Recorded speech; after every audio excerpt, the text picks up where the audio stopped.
about what do you do if your water broke and what do we need to look out for. So I was talking with a patient and they actually shared a great acronym that they learned. So I'm going to share it with you guys because it's amazing. TACO. Okay. Now before you say what does the TACO have to do with your water breaking, hear me out. T is for time, A is for amount, C is for color, and O is for odor. Okay.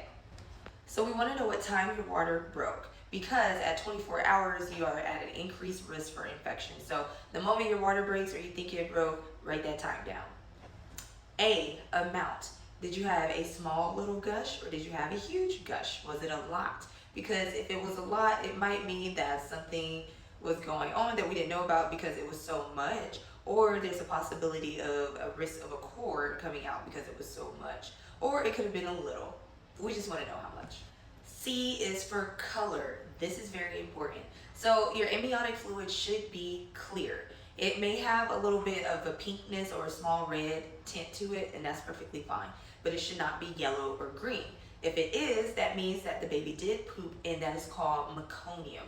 We would want you to go to the hospital as soon as you find out that you've had yellow or green water, because that means baby might be in distress. So we do need to make sure we see if baby's okay.